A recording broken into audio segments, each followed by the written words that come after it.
Hey, reggae lovers.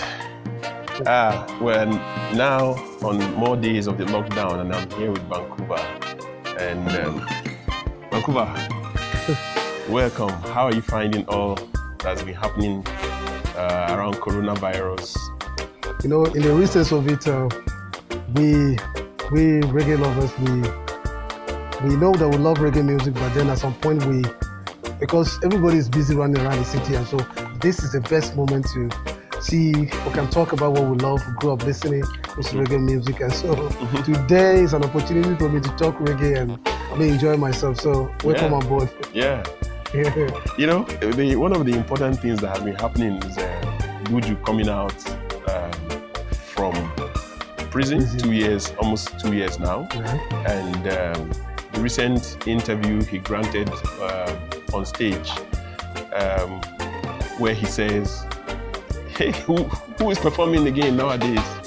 You know, and there's that controversy going on. Do you think Buju is justified in his castigation of other artists that, hey, nowadays they aren't really good performers? I don't think that is castigating, you know. To me, I think Buju Banton, first of all, he's an authority in the business, and so he has the right to say what, because he's a teacher in the business, so if he sees the students or some of the kids that grow up listening to him not doing it right, he has the right to say so. It is true, because reggae music itself, all of us grew up listening to reggae music, and if you look at what used to happen during the early times of Luciano, back in the Steve Pauls, and all of them, and you compare that to what's happening now, truly it's going down. Because a lot of artists, you listen to them on CDs, the radio and elsewhere, they are strong.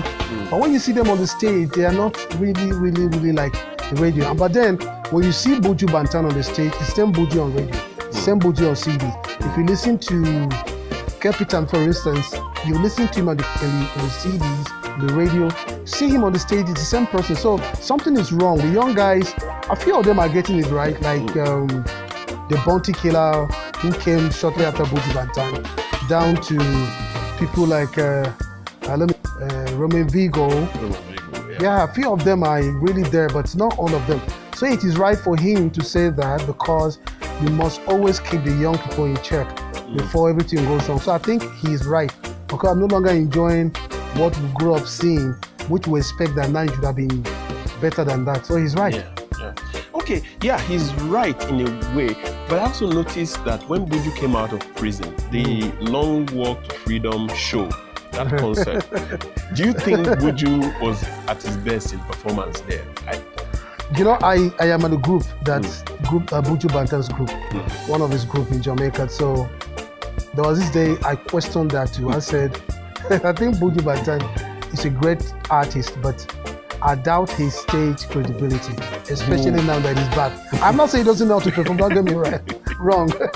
But what I saw on the concert, of course, we can give him excuse to say that he stayed away for so long, so he was just coming back. 10 years. Yeah, 10 years. A lot of people will not come back like that. But then, based on that, I say, well, he did well. However, that was not the Buju that we knew before he went for that incarceration. So, to me, we can excuse him for being away and coming back in less than 1 year, putting up a show that brought in more than 29,000 people outside of Jamaica, the Kingston Stadium. Yeah, filling up the stadium. So to me, it was one thing that Jamaican government also benefited from. Yeah. Because I heard a lot of Jamaican officials talking about the tourist industry benefiting so much from it, because only people who came outside of Jamaica were about 20-something thousand people coming to Kingston Airport just for that concert. Wow. We're not talking about the people within 25,000. Wow. Yeah, came in from.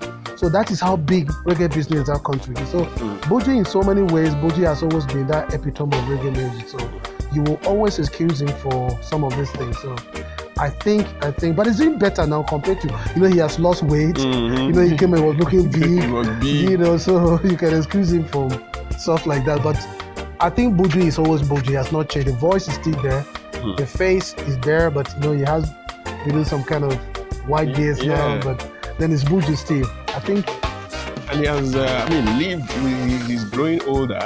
Like I read, Dennis Brown died at 42. Bob Marley 36. 36. Ghana C, 29 or yeah. what? So, hey, according to Reggae Lifetime, he's one of those that has He's one of the luckiest guys. Let me Yeah. just say, very lucky because, man, you and I know how, even if you're in the business, how many of his mates, people are bounty killer who came after him, are struggling to stay in the market. Within these 10 years that he went away and he came back, we have to also understand that I think the best thing that happened to Buju is this incarceration. Okay. Yes, because it kept him in one place to reflect, to think of the past and what he will come out and do. And I think he came back with sympathy. It wasn't just the Buju that won. Because let me tell you the truth, the love that he had before he left, when he came back, more people were paying him back. Well, so much. Is it as a result of how he got in there? Because there were all the idea of him being unjustly incarcerated. Because if we look at Bounty Killer and all those guys now who were also incarcerated, are we expecting the same sympathy? No, the thing is, it depends on what you are fighting for. Buju Banton went to prison for one thing. You know, his comments about gay, Boom Boom Bye song. You know these guys have haunted him all this while. So finally he was tracked down. So based on that, there was this mixed feelings about people who thought that it was wrongly that they put him in jail, who thought that was not true. And there were some people who would say, well, Buju, who has been the epitome of the reggae music, who has been ambassador, you put him up in jail, and then the reggae music is about to be crumbled. And so all these things mixed together. The real message that could have been is, I think Buju Banton has been haunted for a long, long time. So you could look at that and the sympathy at home. So many things were put together to create that kind of aura that came with him when he came back. So I think he has benefited from this more than even the time he was incarcerated, because coming back from the prison with a master's degree and stuff. So a master or a PhD? A PhD, right? So to me, he has benefited a lot from this. Pull him down. But then we have to also understand what it means by incarceration. We have this belief that people who go to places like that, they are finished. Let me put it so. But you see, any situation you find yourself, even now that we are in lockdown, we are creating a time to talk reggae, something that on the good they wouldn't have done. So let's not give excuse that we don't have time. We don't have time to talk reggae. We can always do reggae in spite of all our everyday work and all no time and stuff. So I think time is just an excuse. Just an excuse. Just an excuse. Because imagine a man being in the prison and coming up with a master's degree and a PhD and stuff. So I think Buju Banton benefited more, to me, if you ask me. There's one last thing that is on my mind. Why is it that Buju Banton has only been to Kenya? I mean, since he came out in the Long Walk to Freedom series of tours, he has only been to Kenya. He went to Kenya this year. I think that was last month in March.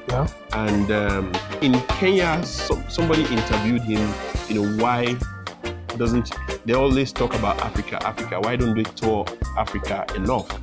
And I remember he had a joke about maybe not having good enough promoters. Right, that's one thing. That's one reason. And he gave an instance of having a guy who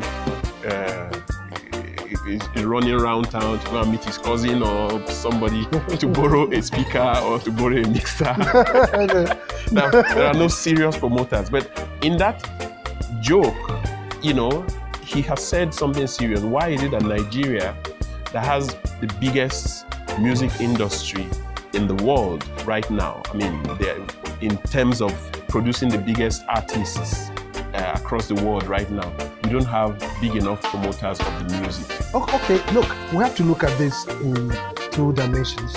One, Buju Banton, when he came out of the prison, before he came out, he had bookings from that year, from January back to December, in the Caribbean and Europe. And he needed to, in fact, there was a controversy that Buju was first booked to perform in Trinidad before performing in Kingston or in Jamaica.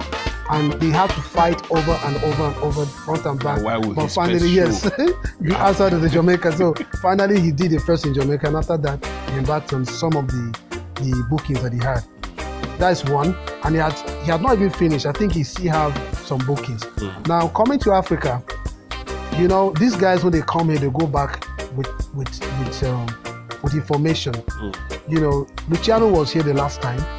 What happened to Luciano in Port Harcourt could be in the news. Yeah. And they are listening to this. Yeah. Where almighty Luciano comes to Africa, come to Nigeria. Nigeria that is known for that kind of, but then he didn't do well. The fans didn't welcome him the way we expected him. Yeah. Then another thing was, or another thing could be that, you know, Nigeria music industry has created his own music. So that's why it's not only Jamaica, you find out that even American musicians are no longer coming here. Nobody's welcoming them because to us, the music that was created out of nothing has really come to stay and people are buying into it. And to me, I think that is one area. Buju would have come here earlier.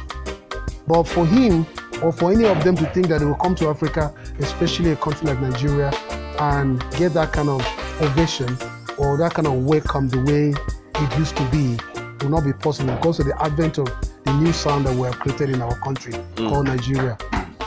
Buju, for me, I also think that Eastern African countries like Kenya, Uganda, and a few of them, and elsewhere in West Africa like Senegal and the Gambia, you know, they are more involved in reggae at the moment like us because they have not created their own sound like us. You know, so I think that's what has happened. People who created their own sound, I think they prefer listening to their sound now than the foreign sound. I think that's where where the mix-up is from. So basically, I think that's one of the major reasons. All right. Thank you. This is the end of our day. No, first day of discussion after the lockdown. We'll do it on another day. Just keep in touch and we'll remain together on the reggae vibes.